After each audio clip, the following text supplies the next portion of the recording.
Hi കൂട്ടുകാരെ, ഇന്ന് നമ്മൾ സ്ലീവ്ലെസ്സിൻ്റെ ബാലൻസ് ഉള്ള സ്റ്റിച്ചിങ് ആണ് ഈ വീഡിയോയിൽ ഉൾപ്പെടുത്തുന്നത്. അതായത് സിബ് നമുക്ക് എങ്ങനെ എളുപ്പത്തിൽ സ്റ്റിച്ച് ചെയ്യാം എന്നുള്ളതും ബാക്ക് നെക്കും ഷോൾഡർ ജോയിൻ ചെയ്യുന്നതും പിന്നെ സ്ലിറ്റുമാണ് ഈ വീഡിയോയിൽ ഉൾപ്പെടുത്തുന്നത്. ഇനി നമുക്ക് വീഡിയോയിലേക്ക് കിടക്കാം. ഞാൻ ദാണ്ട ക്യാൻവാസ് ഇതേ രീതിയിൽ വെച്ചിട്ട് നമ്മൾ ബാക്ക് പീസ് സിബിൻ്റെ കട്ട് ചെയ്തിട്ടില്ല, ഇതേ രീതിയിൽ വെച്ചുകൊണ്ട് ഞാൻ ആദ്യമേ നമ്മുടെ ഈ വരച്ച രീതിയിൽ നമ്മളൊരു സ്റ്റിച്ച് ചെയ്ത് കൊടുക്കുകയാണ്. ഞാൻ ആദ്യമേ വരച്ച് കാണിച്ചിട്ടുണ്ടായിരുന്നല്ലോ, അതുപോലെ അവിടെ ഒരു സൂചി മുനമ്പിൻ്റെ രീതിയിൽ വേണം ലാസ്റ്റ് നമ്മൾ കുത്തി നിർത്തിയിട്ട് വേണം നമുക്ക് പീസ് ഇതേ രീതിയിൽ ചരിച്ച്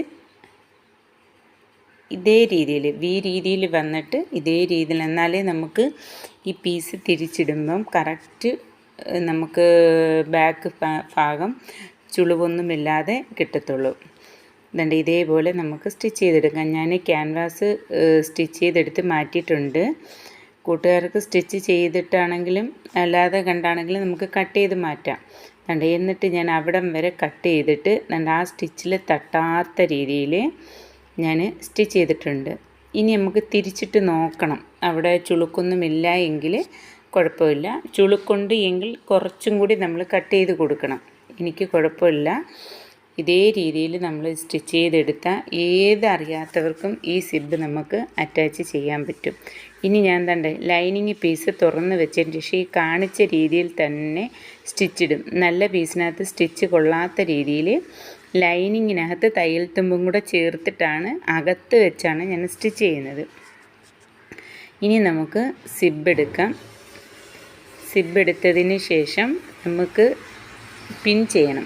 സിബും നമ്മുടെ തയ്യൽ തുമ്പിൻ്റെ ഭാഗവും കൂടെ ചേർത്ത്, സിബിൻ്റെ ആ ഓപ്പണിംഗ് ഭാഗം ഉണ്ടല്ലോ അതും കൂടെ ചേർത്ത് ഞാൻ 1/4 ഇഞ്ച് സിബിൽ നിന്ന് വിട്ടിട്ടാണ് കൊടുക്കുന്നത്, 1/4 ഇഞ്ച്.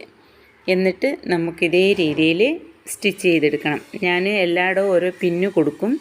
പിന്ന് കൊടുക്കുമ്പോൾ നമുക്ക് തെന്നി മാറത്തൊന്നുമില്ല. നമ്മളല്ലാതെ എക്സ്ട്രാ നമ്മൾ തയ്യൽ തുമ്പൊന്നും ആഡ് ചെയ്തിട്ടില്ലല്ലോ. അതുകൊണ്ട് നമ്മൾ ക്ലിയറായിട്ട് തന്നെ ഒരേ രീതിയിൽ വരണം. നമ്മൾ സിബ് കഴിഞ്ഞിട്ട് നമ്മളൊരു 1/4 ഇഞ്ച് ഇട്ടിട്ടുണ്ട്. അത് നമുക്ക് ഒരേ രീതിയിൽ വരാൻ വേണ്ടിയിട്ടാണ് നമ്മളിങ്ങനെ പിന്ന് കുത്തി കൊടുക്കുന്നത്. പിന്ന് നമ്മൾ സ്റ്റിച്ച് ചെയ്ത് വരുന്നതനുസരിച്ച് ഊരി മാറ്റി കൊടുത്താൽ മതി. ഇങ്ങനെ പിടിച്ച് നമ്മൾ പിന്ന് കുത്തണം. തയ്യൽ വരുന്നിടം വരെ ആകുമ്പോഴത്തേന് നമ്മൾ ആ പിന്ന് മാറ്റി കൊടുത്താൽ മതി. കൂട്ടുകാരെ, സബ്സ്ക്രൈബ് ചെയ്യാത്ത കൂട്ടുകാരെല്ലാം സബ്സ്ക്രൈബ് ചെയ്യണേ, ലൈക്ക് ചെയ്യണം, ഷെയർ ചെയ്യണം. നിങ്ങൾക്ക് ഉപകാരമായെങ്കിൽ എൻ്റെ ചാനലൊന്ന് ബെല്ലൈക്കൻ ഉണ്ട്, ആ ബെല്ലൈക്കൻ ഒന്ന് പ്രസ് ചെയ്യുകയാണെങ്കിൽ അവിടെ ഓൾ എന്നൊരു ഓപ്ഷൻ വരും. അതും കൂടെ പ്രസ് ചെയ്തിടുകയാണെന്നുണ്ടെങ്കിൽ ഞാനിടുന്ന വീഡിയോകളെല്ലാം നിങ്ങൾക്ക് അന്നേരം തന്നെ നോട്ടിഫിക്കേഷൻ കിട്ടുന്നതായിരിക്കും. കൂട്ടുകാരെ, വീഡിയോ കാണുന്ന കൂട്ടുകാരെല്ലാം ലൈക്ക് ചെയ്യണേ. ലൈക്ക് ചെയ്യാത്ത കൂട്ടുകാരെല്ലാം ലൈക്ക് ചെയ്ത് വേണം വീഡിയോ കാണാൻ. നിങ്ങൾക്ക് എന്തെങ്കിലും സംശയമുണ്ടെങ്കിൽ കമൻറ്റ് ബോക്സിൽ ഇടുക. ഇതാണ് കണ്ടോ. ഇനി നമ്മൾ ഇതേപോലെ തന്നെ താഴെ വരെ സ്റ്റിച്ച് ചെയ്ത് നമ്മൾ കൊടുക്കുകയാണ്. ഞാൻ അത് കഴിഞ്ഞതിന് ശേഷമാണ് ക്യാൻവാസ് നമ്മൾ കട്ട് ചെയ്ത് 1/4 ഇഞ്ച് ക്യാപ്പിനിട്ട് ഞാൻ ക്യാൻവാസിൻ്റെ ഇപ്പുറത്തൂടെ 1/4 ഇഞ്ച് ഇട്ടാണ് ഞാൻ കട്ട് ചെയ്തിട്ടേക്കുന്നത്. ഞാനതിപ്പോൾ പറഞ്ഞതാണ്. കാരണം ഇനി നമുക്ക് ഇത് ഫുള്ള് സ്റ്റിച്ച് ചെയ്ത് ആ മൂലഭാഗം നമുക്ക് എങ്ങനെ സ്റ്റിച്ച് ചെയ്ത് കൊണ്ടുവരാമെന്നുള്ളത് നോക്കണം. അവിടെയാണ് നമ്മുടെ ഫിനിഷിങ് ഇരിക്കുന്നത്. ആ ഭാഗം ക്ലിയറായിട്ട് സിബ് പിടിച്ച് വെച്ച് ആ 2 ഭാഗം കൂടെ ആ സിബിൻ്റെ ലാസ്റ്റ് ഭാഗം കൂടി കൂട്ടുകാർക്ക് വേണമെങ്കിൽ ഒരു പിന്നു കുത്തി കൊടുത്തിട്ട്, അല്ലാന്നുണ്ടെങ്കിൽ ഇതുപോലെ ഇതുണ്ട് ഈ പിടിക്കുന്ന രീതിയിൽ തന്നെ നിങ്ങൾ പിടിച്ച് വെച്ച് കൊടുത്ത് വേണം സ്റ്റിച്ച് ചെയ്യാൻ. അല്ലാതെ സ്റ്റിച്ച് ചെയ്ത് കഴിഞ്ഞാൽ അകന്ന് പോകും. അകന്ന് പോയി കഴിഞ്ഞാൽ നമ്മുടെ സിബ് കാണാൻ പറ്റും. ഞാൻ എന്തിനാ ആ കറുത്ത സിബ് എടുത്തതെന്ന് വെച്ചാൽ കൂട്ടുകാർക്ക് മനസ്സിലാൻ വേണ്ടിയിട്ടാണ്. നമ്മുടെ കറുത്ത സിബ് കാണുകയേയില്ല. നമ്മൾ ഓപ്പൺ ആക്കുമ്പോൾ മാത്രമല്ലാതെ കണ്ട് നമ്മുടെ സിബ് പുറത്ത് കാണത്തില്ല. ഞാൻ എന്നിട്ട് ഇതിനകത്ത് നമ്മുടെ സിബിൻ്റെ മുകൾ ഭാഗം ഒരു ഹുക്ക് വെച്ചിട്ട് ഒരു ഹൈ വരിയുന്നുണ്ട്. കാരണം ചിലപ്പോൾ സിബ് ലൂസായി പോകുമല്ലോ, ഇട്ടിട്ട് വരുമ്പോൾ ലൂസായി പോകും. അതുകൊണ്ടാണ് അങ്ങനെ ചെയ്യുന്നത്. അതുപോലെ തന്നെ ഷോൾഡറിൻ്റെ ഭാഗത്ത് ഞാനൊരു പീസ് വെച്ച് ലൂപ്പ് വെച്ച് കൊടുക്കുന്നുണ്ട്. എന്നിട്ട് അതിലൊരു ഹുക്കും ഹൈയും വരിയുന്നുണ്ട്. അതായത് നമ്മുടെ അടിയിലിടുന്ന വസ്ത്രങ്ങളൊക്കെ നമുക്ക് പെർഫെക്റ്റായിട്ട് ഇരിക്കാൻ വേണ്ടിയിട്ടാണ്. ഇനി നമുക്ക് ഇതിനകത്ത് നമ്മൾ പ്ലീറ്റ് കൊടുക്കുന്നില്ല. പ്ലീറ്റ് കൊടുക്കണ്ടെന്ന് പറഞ്ഞത് കൊണ്ട് ഷേപ്പ് ഓൾറെഡി നമ്മൾ ഇതിനകത്ത് ഈ തുണിയിൽ തന്നെ കട്ട് ചെയ്ത് കൊടുക്കുമായിരുന്നു. നല്ല രീതിയിൽ ഷേപ്പ് വേണമെന്ന് പറഞ്ഞിട്ടുണ്ട്. അതുകൊണ്ടാണ് അത്രയും ഷേപ്പ് നമ്മൾ ഇതിനകത്ത് ചെയ്യുന്നത്. സ്റ്റിച്ച് ചെയ്യുമ്പോഴും നമ്മൾ അതേ രീതിയിൽ ഷേപ്പ് വെച്ച് വേണം കൂട്ടുകാരെ അളവെടുത്ത് ആരുടെ ബോഡിയിൽ നിന്നാണോ അളവെടുക്കുന്ന അളവ് വെച്ചിട്ട് വരച്ചിട്ട് വേണം സ്റ്റിച്ച് ചെയ്യാൻ. ഇനി നമുക്ക് ഇതേ രീതിയിൽ കണ്ടോ, നമ്മൾ നീറ്റായിട്ടിരിക്കും, നമുക്ക് ഓപ്പണായി പോകത്തില്ല. അതുകൊണ്ടാണ് നമ്മൾ കാലിഞ്ചിട്ട് സ്റ്റിച്ച് ചെയ്തത്. ഇനി ഇതാണ്ട് നമുക്കിതൊന്ന് ഓപ്പണായി കാണിക്കാം. നമ്മുടെ അടിഭാഗമൊക്കെ ക്ലീനായിട്ട് നമുക്ക് ചുളിവൊന്നും ഇല്ലാതെ കണ്ടിരിക്കും. ഇനി നമ്മൾ 4 ഇഞ്ച് വെച്ച് ഞാൻ സ്റ്റിച്ച് ചെയ്ത് കൊടുത്തിട്ടുണ്ടായിരുന്നു. സ്റ്റിച്ച് ചെയ്തതിന് ശേഷം ഈ പീസ് ഓരോ കട്ട് ചെയ്തിട്ട് കൊടുക്കണം, നമ്മുടെ തയ്യൽ തുമ്പ് ക്യാൻവാസിൽ തട്ടാത്ത രീതിയിൽ. എന്നിട്ട് ഇനി ആ ക്യാൻവാസിൻ്റെ ഭാഗം തയ്യൽ തുമ്പും കൂടെ വരുന്ന രീതിയിൽ നമുക്കൊന്ന് സ്റ്റിച്ച് ചെയ്തെടുക്കാം. സ്റ്റിച്ച് ചെയ്ത് കഴിഞ്ഞതിന് ശേഷം ലാസ്റ്റാണ് ഞാൻ ഷോൾഡറും നമ്മുടെ സ്ലീവും എല്ലാം അറ്റാച്ച് ചെയ്തതിന് ശേഷമാണ് നമ്മൾ ഈ ക്യാൻവാസ് പതിപ്പിച്ചതിന് ശേഷം നമ്മൾ സ്റ്റിച്ച് ചെയ്യത്തുള്ളൂ. അത് നമ്മുടെ ഫ്രണ്ട് ഭാഗം നെക്കും കൂടി നമ്മൾ ഈ ബാക്ക് പീസിൻ്റെ ക്യാൻവാസിനകത്ത് കയറ്റിയാണ് സ്റ്റിച്ച് ചെയ്യുന്നത്. അതുകൊണ്ടാണ് നമ്മളിപ്പം അത് പതിപ്പിച്ചെടുക്കാത്തത്. അന്നേരം കൂട്ടുകാരെല്ലാം ആ ഭാഗങ്ങൾ ക്ലിയറാക്കി നോക്കണം. കണ്ടുണ്ട്. ഇനി നമ്മൾ ഈ ഭാഗവും അതുപോലെ നമ്മൾ സ്റ്റിച്ച് ചെയ്തെടുക്കാം. ഇനി നമുക്ക് വേണ്ടുന്നത് കണ്ടോ, ഇതേപോലെ ക്ലിയർ ആയിട്ടിരിക്കും. നമ്മളവിടെ സ്റ്റിച്ച് ചെയ്തിട്ടില്ല, നമ്മളൊരു പിന്നു കുത്തി വെച്ചിട്ടേ ഉള്ളൂ.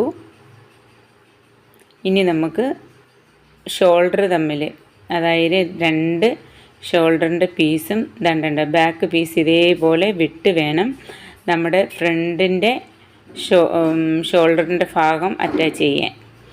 നമ്മൾ 1/2 ഇഞ്ച് വിട്ടാണ് നമ്മൾ എടുത്തേക്കുന്നത്. കാരണം ഈ പീസ് ചിലപ്പം ഇഴഞ്ഞു വല്ലതും പോയി കഴിഞ്ഞാൽ അറിയില്ല. അതുകൊണ്ടാണ് നമ്മൾ 1/2 ഇഞ്ച് വീതം എടുത്തേക്കുന്നത്. ഇനി നമുക്ക് അപ്പുറത്തെ ഷോൾഡറും ഇതുപോലെ തന്നെ സ്റ്റിച്ച് ചെയ്യാം. നമ്മൾ 4 പീസും അതിനകത്ത് വരുന്നുണ്ടോ നോക്കണം. നോക്കിയിട്ട് വേണം നമുക്ക് സ്റ്റിച്ച് ചെയ്യാൻ. ഞാൻ ബാക്ക് പീസിൻ്റെ ക്യാൻവാസ് ഭാഗം നേരെയാക്കിയാണ് ഇതിൽ വെച്ചേക്കുന്നത്. സ്റ്റിച്ച് ചെയ്ത് വന്നതിന് ശേഷം നമുക്ക് വലിച്ചു പിടിച്ച് തിരിച്ച് ഫ്രണ്ട് പീസിലോട്ട് കവർ ചെയ്യുന്ന രീതിയിൽ കൊടുക്കാം. അന്നേരം ഈ പീസ് നമുക്ക് വലിച്ചിടുമ്പം നല്ല 2 സ്റ്റിച്ച് വീതമാണ് ഞാൻ കൊടുക്കുന്നത്. ഞാനവിടെ ഇപ്പോൾ ഓൾറെഡി ഒരു മുട്ടുസൂചി പിന്നു കൊടുത്തിട്ടുണ്ട്, കഴുത്ത് തെറ്റി മാറാതിരിക്കാൻ വേണ്ടിയിട്ട്. കാരണം ഇത് അതുപോലുള്ള തുണിയാണ്, ഇത് വെയിറ്റും ഇല്ല. ഈ പീസിന് നമുക്ക് വെയിറ്റും ഇല്ലാത്ത പീസാണ്.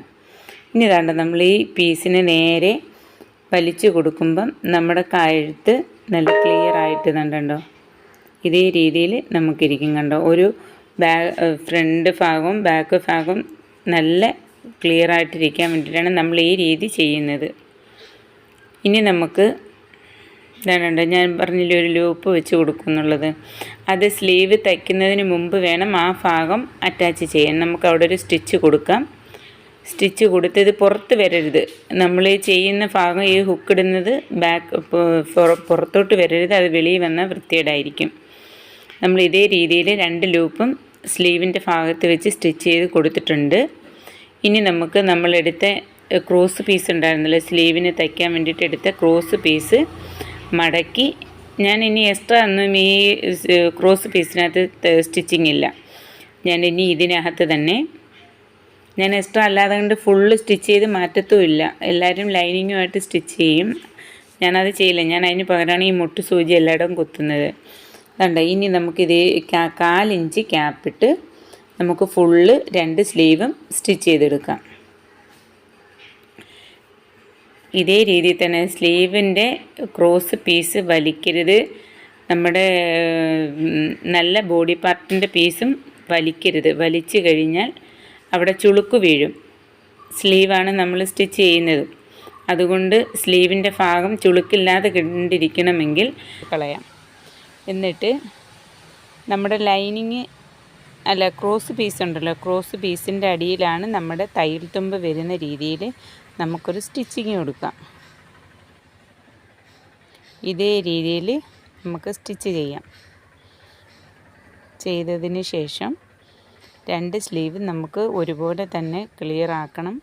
എന്നിട്ട് നമുക്ക് ആദ്യം ചെയ്യുന്ന കൂട്ടുകാരാണെങ്കിൽ ടേപ്പിന് നമുക്ക് അളക്കണം. അളന്നിട്ട് ഒരു മാർക്ക് കൊടുത്ത് വേണം സ്റ്റിച്ച് ചെയ്യാൻ. അല്ലെങ്കിൽ കയറി ഇറങ്ങിപ്പോയി കഴിഞ്ഞാൽ സ്ലീവിൻ്റെ പുറത്ത് വരുന്ന സ്റ്റിച്ചാണ്, വൃത്തികേട് വരും.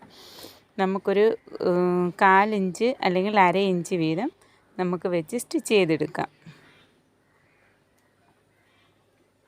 ഇതേ രീതിയിൽ തന്നെ പിടിച്ച് നമുക്ക് സ്റ്റിച്ച് ചെയ്യുകയാണെന്നുണ്ടെങ്കിൽ നമുക്ക് ഫിനിഷായിട്ടിരിക്കും. നമ്മൾ 2 സ്ലീവും ഇതുപോലെ തന്നെ സ്റ്റിച്ച് ചെയ്തെടുത്തിട്ടുണ്ട്. ഇനി നമുക്ക് ആ ഷേപ്പ് ഭാഗമൊക്കെ നമ്മൾ കൃത്യമായിട്ട് നമുക്ക് അളവെടുത്ത രീതിയിൽ വരച്ചെടുത്ത് നോക്കിയതിന് ശേഷം വേണം നമുക്ക് സ്റ്റിച്ച് ചെയ്യാൻ. നമ്മുടെ ഈ ഭാഗം ഉണ്ടല്ലോ, സ്ലിറ്റിൻ്റെ ഭാഗം കൃത്യമായിട്ട് ഇതേ രീതിയിൽ ഒരു പീസ് സ്റ്റിച്ച് ചെയ്ത് കൊണ്ടുവന്നതിന് ശേഷം സെൻറ്ററിൽ ഇതേ രീതിയിൽ അകത്തോട്ട് മടക്കി നമുക്ക് മുട്ടുസൂചി കൊടുത്ത് ചെയ്യുകയാണെന്നുണ്ടെങ്കിൽ നമുക്കൊരു ബുദ്ധിമുട്ട് വരില്ല. ക്ലിയറായിട്ട് നമുക്ക് പെട്ടെന്ന് തന്നെ സ്റ്റിച്ച് ചെയ്തിറക്കാം. നമ്മുടെ സ്ലീവിൻ്റെയും സ്ലിറ്റിൻ്റെയും നെക്കും എല്ലാം നമ്മുടെ ഫിനിഷായിട്ടുണ്ട്. ഫിനിഷായി കഴിയുമ്പോൾ നമ്മുടെ സ്ലീവ്ലെസ് ഇതുപോലെ പെർഫെക്റ്റായിട്ട് ഇരിക്കും. ഇനി കൂട്ടുകാരെ, ഞാൻ ഫസ്റ്റ് പാർട്ടും സെക്കൻഡ് പാർട്ടും ഇതിൽ ഉൾപ്പെടുത്തിയിട്ടുണ്ട്. ഫുൾ കട്ടിങ്ങും സ്റ്റിച്ചിങ്ങുമാണ് കുർത്തിയുടെ ഇട്ടിരിക്കുന്നത്. എല്ലാ കൂട്ടുകാരും വീഡിയോ കാണണം. ഇനി അടുത്ത വീഡിയോ കാണുമ്പോഴേയും